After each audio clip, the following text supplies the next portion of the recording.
binadamu wote ni watenda madhambi, na aliyekuwa mbora katika utendaji dhambi ni yule ambaye anayetubia madhambi yake na akayajutia na akawacha na akatia azma kwamba mimi sitorudia tena.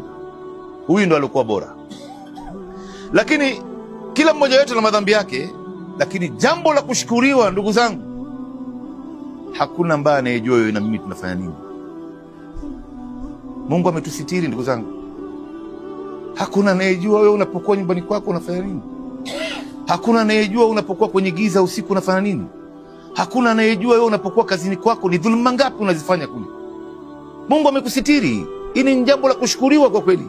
Na hakuna shukrani iliyokuwa bora kama mtu kufuata vile Mwenyezi Mungu anavyotaka.